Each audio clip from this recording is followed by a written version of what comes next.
주제가 이번에 빌립보서 3장 17절부터 4장 전체에 나오는 내용인데요. 이번 주 제목은 하늘 시민권이라는 주제입니다. 하늘 시민권.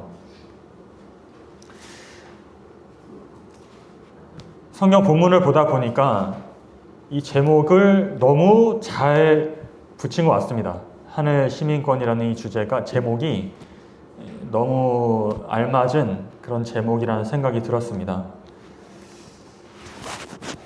그래서 저희 빌립보서 3장 17절부터 한번 보도록 하겠습니다. 3장 17절부터 21절까지 일단 읽어보고요. 얘기를 좀 나눠보겠습니다. 한 절씩 번갈아가면서 읽어볼게요. 제가 17절 제가 읽겠습니다. 형제들아, 너희는 함께 나를 본받으라. 그리고 너희가 우리를 본받은 것처럼 그와 같이 행하는 자들을 눈여겨보라.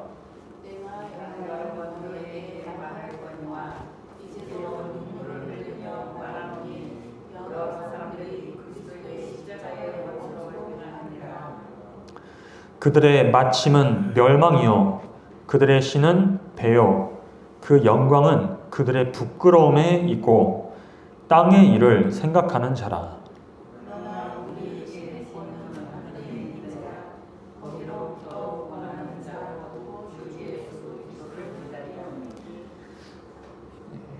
함께 21절 읽어볼까요? 시작. 그는 만물을 자기에게 복종하게 하실 수 있는 자의 역사로 우리의 낮은 몸을 자기 영광의 몸의 형체와 같이 변하게 하시리라. 아멘. 시민권이라는 말이 여기에 몇 절에 나오냐 하면 20절에 보시는 대로 20절에 나오고 있습니다. 시민권. 그런데 저희가 성경을 볼 때 이제 자주 이렇게 사용되는 이 방법 중에 하나가요. 비교하는 것입니다. 하늘이 있으면 이제 땅이 있는 것처럼 시민권도 그러면은 지금 바울이 그들에게 가지라고 하는 것은 어디에 있는 시민권이냐? 하늘에 있는 시민권이잖아요. 그러면 이거를 딱 읽었을 때 이제 저희의 생각에 어떤 시민권도 생각이 나겠습니까? 이 땅의 시민권도 생각이 나는데 이제 19절에 있죠. 19절에 그들의 부끄러움에 그 영광은 그들의 부끄러움에 있고 땅의 일을 생각하는 자라. 이게 땅에 어떤 시민권자가 있고 하늘의 시민권자 이렇게 좀 볼 수가 있죠. 여러분 시민권이라는 게 여기에 참 우리나라 말에 참 설명하기가 좋은 단어가 여기 있습니다. 시민권. 그런데 어떤 부분이냐면은 이게 영어에는 딱 시민권이라는 말을 들었을 때 이게 영문으로 이제 교과가 되어 있잖아요. 그런데 시민권이라고 딱 하면 그냥 어떤 자격 정도의 또는 정체성 이런 정도의 의미를 가지고 있어요. 그런데 우리나라 말로 또는 한자어죠. 시민권 하면은 영어에 없는 의미가 하나가 있습니다. 그게 무엇입니까? 시민의 정체성도 있고 시민이라는 우리가 좀 자격이랑 좀 비슷하긴 하네요. 그러고 보니까 시민권이라는 것입니다. 권은 한자를 잘 아시는 장로님 권 하면은 무슨 의미가 있습니까? 권리잖아요. 권리. 그죠? 음이 권이고 뜻이 뭐죠? 무슨 권이죠? 권리권인가요? 네, 아무튼 이 권한, 특권을 얘기를 하는 겁니다. 잘 안 들리셔서. 그 시민권, 시민만이 가지고 있는 권리가 있습니까? 시민만이 가지고 있는 특권이 있나요? 시민과 시민 아닌 사람을 구분하는 겁니다. 우리나라 역사에는 뭐 왕족도 있고 양반도 있고 평민도 있고 노비도 있어요. 이렇게 계급 사회였잖아요. 그런데 옛날에 고대 뭐 그리스 국가라든지 뭐 로마, 그리스의 이제 제도를 이어받은 로마로 말할 것 같으면 그들은 크게 보면은 물론 그 속에 들어가면 다 차별 계급이 있지만 크게 공식적으로 봤을 때 어떤 두 가지의 계급이 있습니다. 두 가지 정체가 있어요. 시민이냐 아니면 시민이 아니냐 이렇게 되는 거죠. 시민권이 있는 사람과 시민권이 없는 사람을 구분할 수 있겠죠. 그리스와 로마에서는. 오늘날 그거를 이제 그 제도가 우리도 이제 대한민국이 되어가지고 이제 서양을 통해서 우리에게 이어져 내려온 것이 이제 우리가 시민권 얘기를 이제 많이 하잖아요. 이제 시민의 권리, 권리 헌장 이런 말들이 있습니다. 그래서 근데 그 시민들은 특별히 시민이 아닌 사람들과 구분이 되는 게 여기 빌립보서가 아니고 빌립보에 바울이 갔을 때 고문 당하고 나오면서 한 말이 있어요. 그 사람들에게 무엇입니까? 나를 이 재판도 없이 이렇게 가두는 게 말이 되느냐? 근데 그 이유가 무엇이었습니까? 왜 바울을 그렇게 함부로 채찍질하고 옥에 쇠사슬로 가둘 수가 없는 거예요? 맞습니다. 그래서 바울이 말하기를 나는 로마 시민인데 당신들이 지금 그 시민 권리를 무시하고 나를 그냥 시민 아닌 일반 식민지 사람이나 그 어떤 평범한 사람처럼 나를 그냥 가두고 신문도 안 하고 이렇게 고문을 했느냐. 이게 이제 그래서 그 말을 들은 그 관원들이 어떻게 했습니까? 굉장히 마음에 떨면서 겁을 먹었던 그런 일이 있죠. 그게 왜냐하면 시민에 속한 특별한 권리가 있기 때문입니다. 로마의 시민만 누릴 수 있는 권리. 그런 맥락에서 이제 우리가 오늘 이 주제가 무엇이냐면은 하늘 시민권이라는 것입니다. 하늘 시민권. 생각해 보셨나요? 하늘에 내가 시민이라고 생각하신다면 그러면 말로만 시민할 게 아니라 내가 하늘의 시민으로서 정체성도 있고 자격도 있고 어떤 시민에게만 주어지는 권리와 특권이 있다는 점은 혹시 생각해 보셨습니까? 어떤 것들이 있을까요? 하늘의 시민으로서 우리가 가질 수 있는 권리. 그것을 이제 우리가 빌립보서 오늘 3장과 4장을 통해서 좀 주목하고자 하는 그런 주제입니다. 그래서 우리가 하늘의 시민이 되려면 그게 어떤 건지 알고 시민이 돼야 되겠죠. 그리고 내가 하늘의 시민인지도 모르면 하늘의 시민인데 그 시민에게 시민이 가지는 특권이나 권리가 무엇인지를 모르면 그걸 제대로 특권을 누릴 수가 있습니까?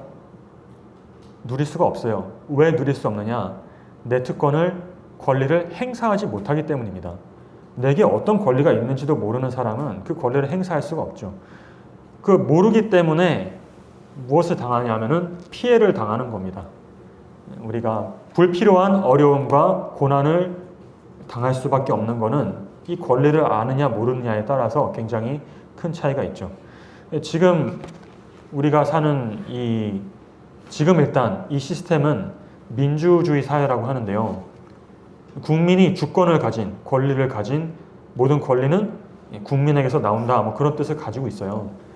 완벽하진 않겠지만 그것을 이제 우리가 추구를 한다는 좋은 뜻을 가지고 있습니다. 그래서 특별히 근데 이 민주주의가 제대로 작동하려면 정말로 필요한 게 있는데 그게 무엇일까요? 일반 조선시대에는 이런 게 그렇게 필요가 없었어요. 그런 권위주의 사회나 이런 데에서는 민주주의 사회에서 필요한 만큼 이것이 필요하지가 않습니다. 그게 무엇일까요? 민주주의는 아무나 하는 것일까요? 아무나 하는 것일까요? 좀 전에 말씀드린 거랑 비슷한데요. 권리를 행사하려면 그러니까 국민에게 주권이 나오고 권리가 나온다고 하면은 먼저 어떻게 해야 된다고요? 내가 권리를 행사를 해야 되잖아요. 근데 그 행사를 하려면 어떻게 해야 된다고요? 내게 무슨 권리가 있는지 무슨 권리는 없는지 알아야지 내가 그거를 행사를 할 것 아니겠습니까? 그래서 민주주의에서는 뭐가 중요하냐면 교육에 굉장히 중점을 많이 둔다는 거예요. 그게 제대로 이루어지는지는 모르겠지만 그래서 교육을 어느 정도 받아야지만 이걸 알게 되고 민주사회가 제대로 건강하게 작동할 수 있죠. 잘 모르면 이것처럼 선동당하고 그냥 이용당하기 쉬운 또 그런 제도도 없는 것 같습니다. 그래서 우리가 하늘 시민권도 하늘 시민이 되려면 하늘 시민이 어떤 일을 할 수 있는지, 하나님이 우리에게 어떤 특권과 권리들을 하늘로부터 주셨는지를 우리가 알아야지만 이 사단과의 우리가 싸우고 있죠. 이 세상과 세상의 권세를 잡은 자들과 우리가 싸우고 있습니다. 여기서 싸우려면 어떻게 해야 되겠어요? 우리가 무엇을 할 수 있고 무엇을 할 수 없는지를 우리가 잘 알고 있는 것은 이 싸움에 우리에게 유리할까요? 불리할까요? 굉장히 우리를 유리한 위치에 올려주는 것입니다.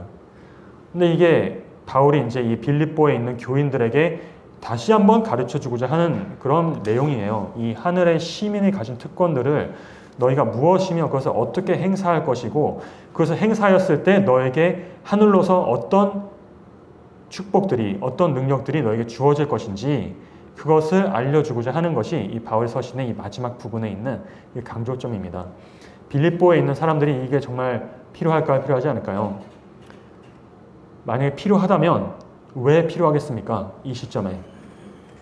바울이 이미 빌립보를 떠난 지 많은 세월이 지났지만 이들에게 그 어느 때보다, 그 이전 어느 때보다 지금 그들에게 너무나 필요한 것이 이 하늘 시민권에 대한 공부와 깨달음, 그리고 실천과 순종이 너무나 필요한 이유는 바로 그들이 지금 어디에 있기 때문이냐?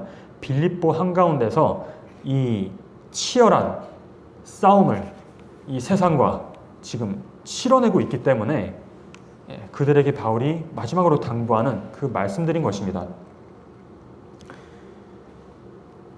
그런데 이제 이 시민권이 어디에 속하였어요? 바로 하늘나라에 속하였다. 우리의 시민권은 이 땅에 있지 않고 하늘, 곧 천국에 속한, 하나님이 다스리는 나라에 속한 시민권, 우리의 자격, 권리라는 것입니다. 그러면 하늘의 시민이면 무엇을 누릴 자격이 있어요? 말 그대로 하늘을 누릴 자격이 있는 사람들 아닐까요? 하늘에 있는 축복과 하늘의 천사들이나 하늘의 존재들이 누리고 있는 그런 축복들을 누구도 누릴 수 있어야 돼요. 비록 이 땅에 살고 있지만, 이 땅에 발붙이고 살고 있지만 그 사람들조차도 하늘의 시민으로 자격증을 받았다고 한다면 그 하늘에서 누리는 것과 같은 그런 축복들을 그들이 누릴 수 있어야지 진짜 하늘 시민이 아니겠습니까? 그렇다면 하늘에서 누리는 축복, 이 땅에서는 누릴 수 없는 그 축복하면 뭐 몇 가지가 있겠지요. 그런데 어떤 것들이 좀 먼저 머리에 떠오르십니까? 이 땅에서는 우리가 이 땅에 속하였을 때는 누리지 못하던 것들이 하늘나라에서, 근데 그 하늘나라가 미래에 갈 하늘나라도 되지만 그때 정말 온전하겠지만 지금 이 땅에서부터 우리가 하늘의 시민이 되어서 누릴 수 있는 축복이라고 한다면 어떤 것이 있을까요?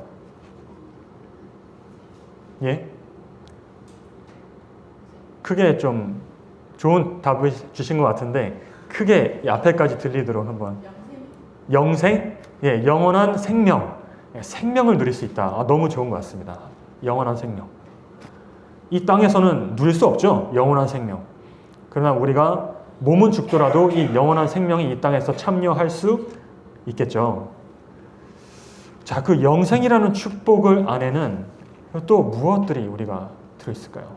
영원히 살고 싶게 만드는 그런 축복들이 있어야 될 거 아니에요.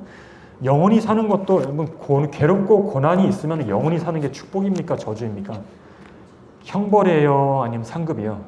이 저주가 될 수 있어요. 너무 죄 때문에 우리가 괴로워하고 시련을 당하는 끝이 없다면 이렇게 영원히 살아봐야 뭐 하겠습니까?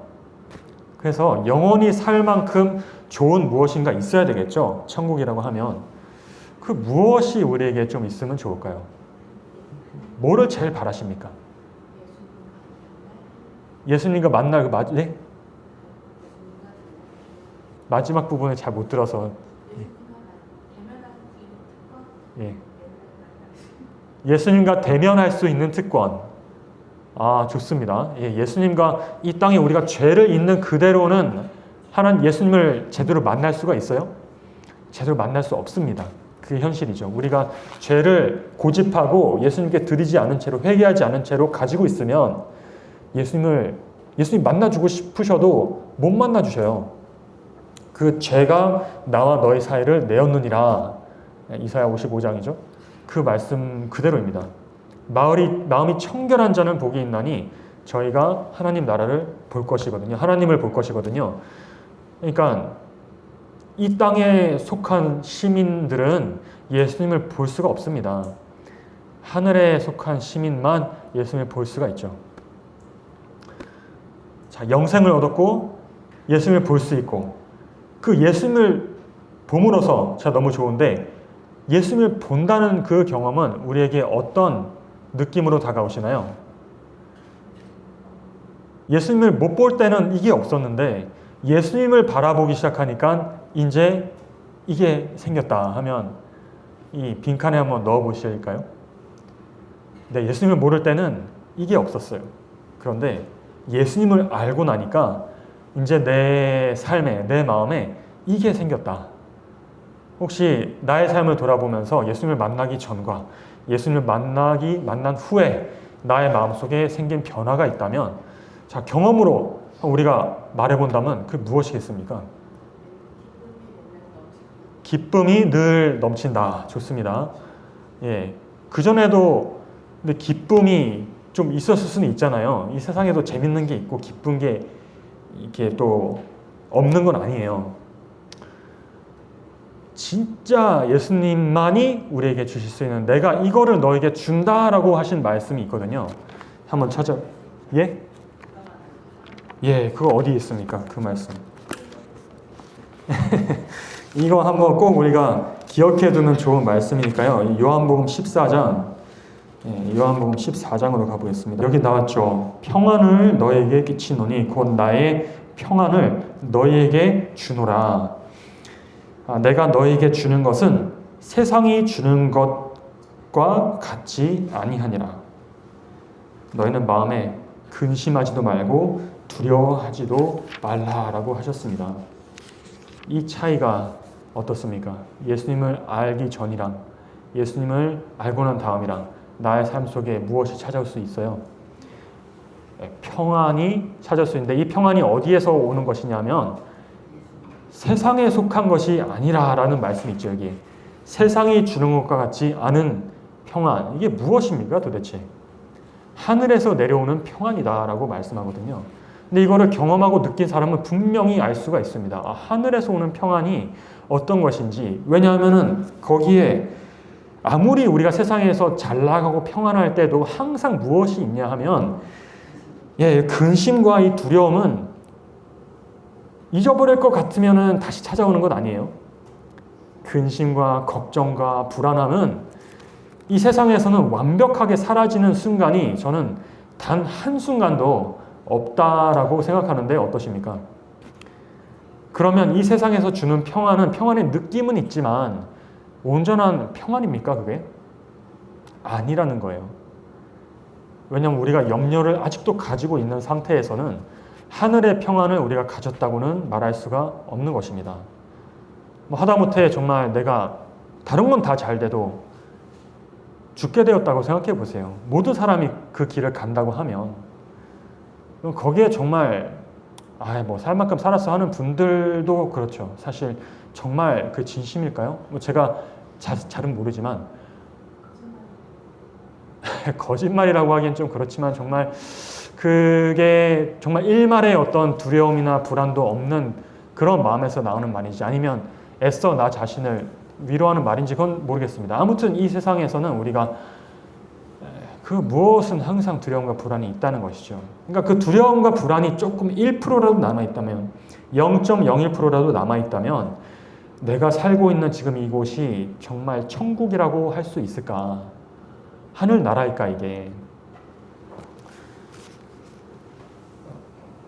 빌립보서 4장 6절에 이제 기억절에 이렇게 말하는 거죠. 그래서 이 평화에 대해서 얘기를 바울이 하고자 하는 거예요. 하늘의 시민들만 누릴 수 있는 어마어마한 특권은 완벽하고 완전한 예수님이 주시는 평안을 누리게 되는 그 시점이 이 시작인 거예요. 하늘나라의 시작인 거예요. 그래서 이 사람들을 보면은 진짜 바울이 지금 죽을 날이 얼마 안 남은 사람이에요. 언제 죽게 될지 모릅니다, 이 사람.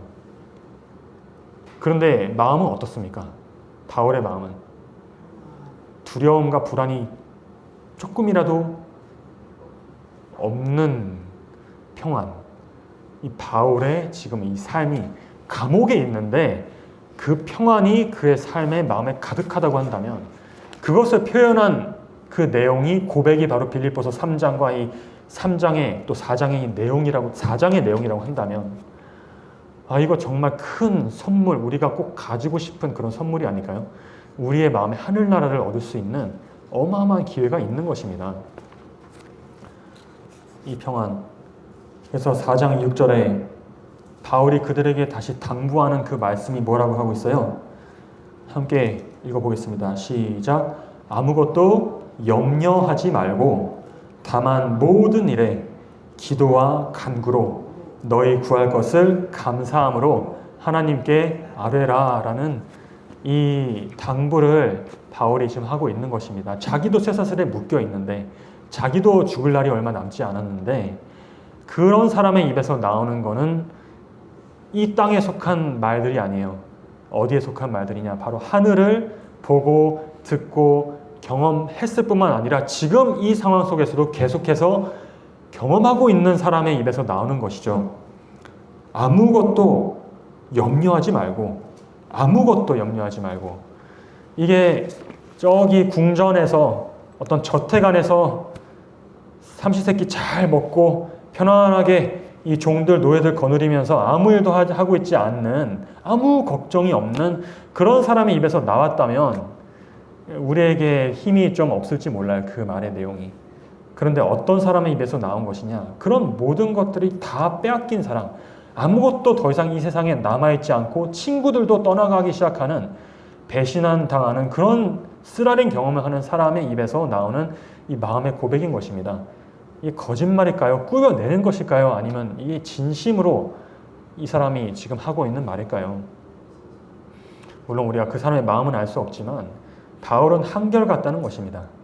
이 말을 옛날에 빌립보에 처음에 그들이 만나서 전도할 때도 이것을 가르쳐 주었고, 그때 옥에 갇혀서 채찍에 맞고 나올 때도 그들이 찬양 부르면서 나왔잖아요.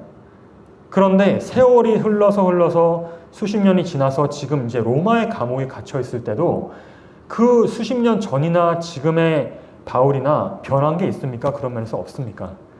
변한 게 없어요. 바울은 그 입에 한결같이 어떤 상황에서도 어떤 세월이 지나더라도 그의 입에는 똑같은 말을 지금 그들이 하고 있는 것입니다. 오히려 지금 더 그 기쁨과 평화가 더 넘치는 사람의 그런 말을 이 편지를 통해서 우리가 듣고 있습니다. 아무것도 염려하지 말고 다만 모든 일에 기도와 간구로 너희 구할 것을 감사함으로 하나님께 아뢰라. 여기에 이제 이 사람이, 그것이 바울이 하늘에 속한 사람으로서, 하늘의 시민으로서 누리는 엄청난 특권인데요. 그러나 이 특권이 그냥 거저 자동으로 주어지는 것이냐, 그것에 대해서 이제 또 우리가 살펴봐야 되겠죠. 모든 일에 어떻게 해요? 기도와 간구로 너희 구할 것을 감사함으로 하나님께 아뢰면 나처럼 무엇을 할 수 있어요? 아무것도 염려하지 않고 이 하늘로부터 오는 평안과 기쁨을 너희도, 나도 누릴 수 있는데 너희도 당연히 누릴 수 있지라고 지금 그들에게 말하고 있는 것입니다. 그래서 우리는 여기 보시면 걱정하거나 불안해하거나 낙담할 필요가 없다. 오직 하나님만이 주실 수 있는 변함없고 지속적인 평안을 경험할 수 있다. 바울이 한 것처럼 빌립보 교인들도 이 말을 듣고 우리가 잊어버리고 있었던 하늘 시민으로서 누릴 수 있는 그 권리와 특권들을 다시 한번 기억을 되살려서 그들도 그런 평안의 경험 속으로 다시 들어갔으리라고 생각합니다. 그리고 이 편지를 빌립보 교인뿐만 아니라 이제 누구에게도 보내는 것이에요. 바로 바울은 죽었지만 우리 오늘 이 시대를 살고 있는, 이 마지막 시대를 살고 있는 우리에게 특별히 이 권면이 주어지고 적용되는 말씀들입니다. 우리의 삶 속에 염려와 고민과 그 두려움과 불안은 완전히 자유한 분은 없을 거라고 생각이 되고 없을지 모릅니다. 계실 수도 있죠. 그런데 그 평안이 많은 2000년이라는 세월이 지났지만 하늘에서 이 평안이 내려오는데요. 그 평안이 세월이 지나서 그게 좀 줄어들었거나 좀 변질되었거나 했겠습니까? 아니면 예수님께서 계속 살아계신다면, 계속해서 중보하고 계신다면 이 평안을 선물로 끊임없이 더 풍성하게 우리에게 주어지고 있는 그런 시대를 우리가 지금 살고 있는 것일까요? 1번일까요? 2번일까요? 이제 다음에 우리가 생각해 볼 부분들은요. 빌립보 교인들에게 염려하지 말라라고 했을 때 그 이유가 무엇이냐? 빌립보 교인들이 염려할 만한 이유가 있었기 때문이겠죠. 그들이 지금 염려와 불안 가운데 빠져 있기 때문에 바울이 그것을 지금 말씀하고 있는 것 맞겠죠? 그래서 그런 이제 정황들을 저희가 다음 시간에 좀 살펴보도록 하겠습니다.